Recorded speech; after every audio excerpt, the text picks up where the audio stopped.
Chapter 158. Blame.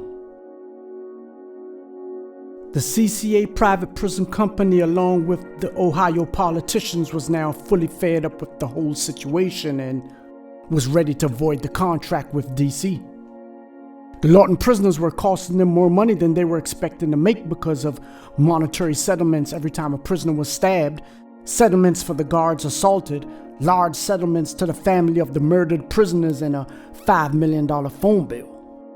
Not to mention the monetary charges they had to pay to the city of Youngstown for the police working overtime searching for escaped prisoners. They blamed DC, and DC blamed Lorton officials, who turned around and blamed the Youngstown officials, who blamed the CCA shareholders. It was total chaos. The prison officials decided on a different tactic recommended by the shareholders. They fired most of the Youngstown guards and brought in some experienced guards from one of their private prisons in Florida. Every one of these new guards were no nonsense, and they all wore gold teeth. This also failed. The Florida guards had never dealt with prisoners of the Lorton caliber that stuck together and would kill one of them in a drop of a dime. They were getting hit from every angle, from smooth conmen, hustlers, legal scholars, tech experts, scammers, and players also. So they began to retreat. They couldn't handle it. Even some of the women became attracted to the DC guys. It became another physical and psychological battle, with Lorton prisoners again coming out on top. The new guards couldn't handle the impossible task of controlling us, with their presence actually making things worse. Within 6 months, they were all returned back to Florida as failures.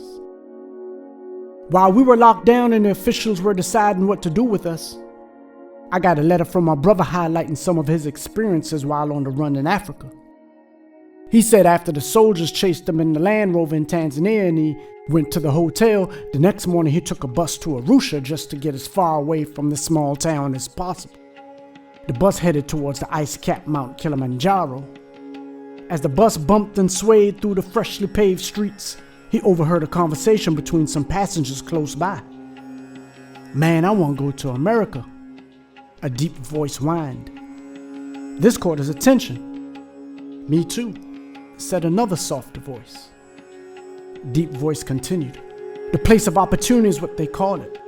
You could start from nothing and become something quickly, like overnight. It's a place for ideas and startups. I've heard of people becoming super rich from simple ideas like making a water gun or selling simple t-shirts with a fashionable name on it." A woman interrupted. "Oh, the fashion. The fashion there is crazy. It's like Milan, Paris, Tokyo all in one." Soft voice spoke up. "And the women? Oh my, they have all cultures there.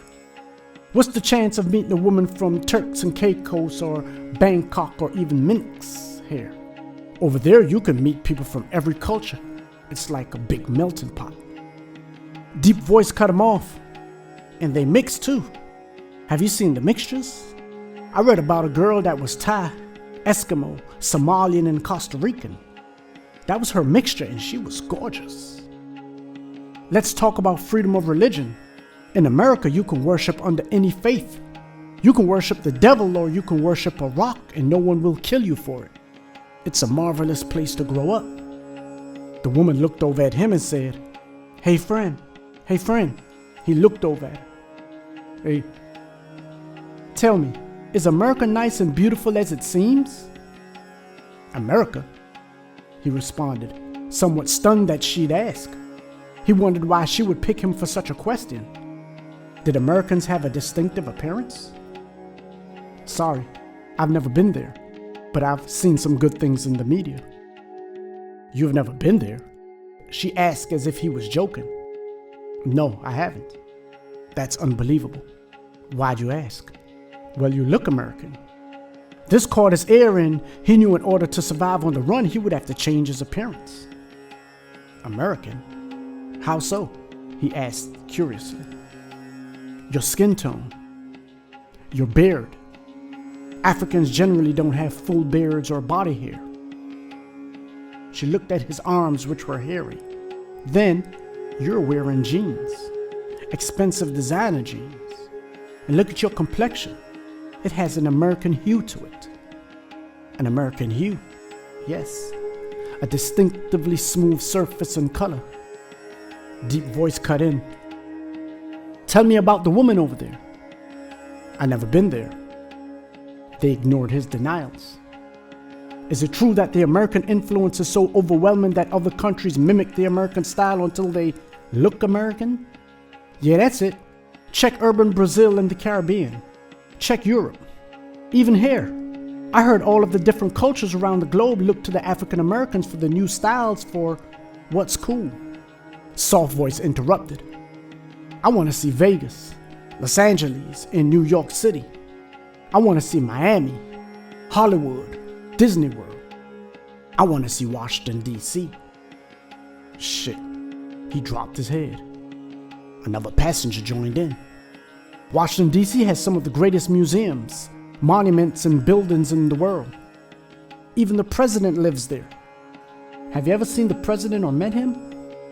He ignored her question. All the different cultures of people from all over the world melt into one, creating a distinct American culture. That is why America is so great. He knew he had to get off of that bus ASAP. It went on and on and on as he thought of how we tend to take what others consider exotic and great for granted. Niagara Falls, Empire State, the White House. The man went on and on and on. It was time to exit the bus. He got off at the Arusha bus station.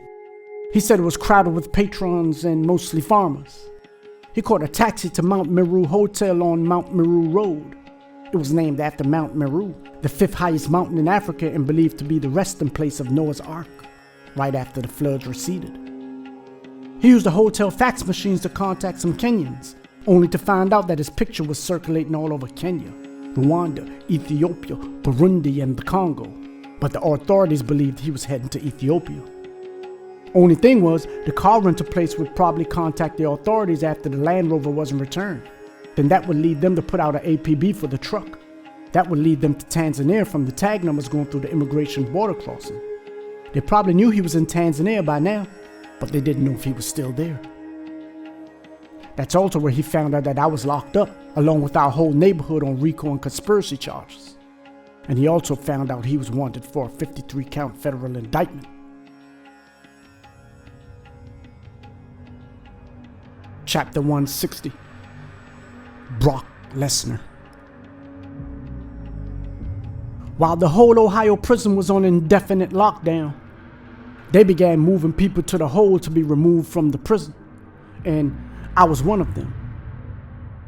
In the hole, it was a mini war zone. They hired a new set of officers to deal with us. This time they were large rednecks that came from the Ohio state prisons. They hovered in the block in full riot gear, large electrified prong shields and pepper mace cans the size of fire extinguishers, while trying to humiliate everyone. They would drag us out of the cells buck naked with chains on to be placed on our knees facing the walls. At least 10 officers to one prisoner. This wasn't because of the violence. Violence in prison was a given. But technically this wasn't a prison. It was a business, and this was retaliation by the corporate office for the decline in the stock price and the corporation's net worth. We referred to the Ohio State Pigs as the Goon Squad or the Teenage Ninja Turtles for their kitty black mask, weapons, and body armor. At least 10 of them would stay in the salad port, which was just outside of the cell block, as we were let out of the cells 4 at a time to take a shower twice a week. The Goon Squad would watch our every move through the fiberglass windows and would even keep the door cracked to be ready to storm the block for any reason. But one humongous Brock Lesnar type white boy would stay inside the cell block to monitor us. When they would pop 2 cells at a time, 4 prisoners would come out for their 5-minute shower, then return back to the cell, and he would be standing there fully armed with a scowl on his pink face. Brock Lesnar, for some reason, was becoming more and more aggressive and arrogant as the days passed. He was ex-military, around 6'3", muscular with a buzz cut. He even had his correctional officer short sleeve shirt rolled up tight around his biceps. This clown was hilarious. His mouth became more and more reckless as he barked his orders. The more people that followed his rules, the more he became abrasive. He knew the caliber of convicts he was assigned to watch, but he took it for granted. He didn't know the level that this caliber could reach. He didn't know that we would plot, wait, and then strike at the appropriate time. As his tone became more and more antagonistic, we became more and more hostile towards him. As his stare became more and more menacing, we became more and more tenacious towards him. As his movements became more and more aggressive, we became more and more belligerent towards him. We came from Lorton, so we moved different from the other prisoners that he was used to overseeing. The tough talk while we were locked in the cells meant nothing. He would eventually have to answer for his rhetoric when the time permits. The whole block was plotting on how to punish him, but we said nothing. We understood unspoken rules since Lorton.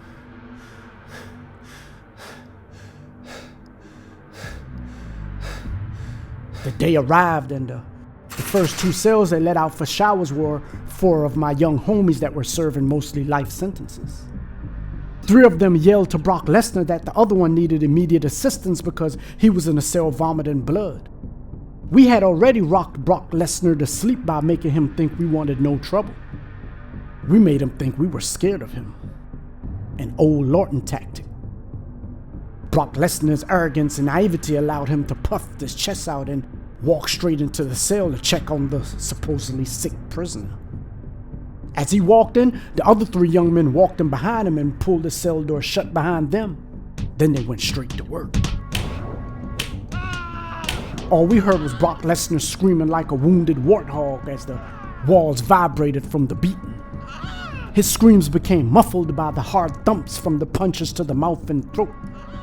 He was being beaten with his fire extinguisher-sized mace can in his handcuffs. The other prisoners in the locked cells began banging on the doors to muffle his screams as they became louder and louder. While his cohorts were in the salad port looking tough and dumb, they had no idea their co-worker was being taught a good lesson. They were focused on the prisoners banging on the cell doors. Brock was fighting to get out of his cell with all of his might. His life depended on it as the strength of the youth denied him that. The fist of Lorton opposed it. The heart of the district rebuffed it. The Ninja Turtles had become so content that they weren't even paying any attention until he finally ran out of the cell with a mouth filled with blood, a swollen face, and 2 young lions still raining hard blows across his face and body. One hit knocked a handful of teeth out of his mouth, with 2 of them sliding under my cell door. I never heard a man scream so loud in my whole life. It was ear-piercing. It was as if a child was being beaten by his father for being disrespectful. I guess the toughest guys screamed the loudest. His screams alerted the gas mask-wearing goons who ran into the cell block spraying their fire extinguisher pepper mace supersized cans like automatic weapons. It sprayed like a water hose, leaving brown foam all over the walls and cell doors, while tear gas canisters were bouncing around on the floors while spewing the toxic gas in the air. Everybody in the block was gagging and choking from the chemicals. We had to put our faces in the commode and flush over and over just to get some fresh air. We would hold our breath and rotate the flushes with our cellmate. Because of the chemicals, the homies retreated into their cells and then laced the floors with baby oil. The pigs locked the cell doors, then tried to open the tray slots so they could flood the cells with the pepper mace, but the homies already had the tray slots jammed. They then opened the cell doors and opened fire. They were like firemen putting out a fire with mace. They then entered the cells in unison with their electrified prong shields. 1 officer in front with 5 others behind him. The first officer slipped, causing the 2 behind him to slip also, with 1 breaking his arm. They were slipping and sliding all over the cell from the baby oil. Then after 10 minutes, they were finally able to drag the homies out of the cells and gave their typical weak beatdown, then drugged them out of the cell block chained up and half naked. Everybody had t-shirts wrapped around our faces, kicking and banging on the cell doors. It was total chaos. After an hour or two, they returned back into the cell block looking for Brock Lesnar's teeth. I put on my Timberland boots and stomped them into crumbs, then kicked them under my cell door onto the tier while alerting the officers. "Here they go, right here. Here they go."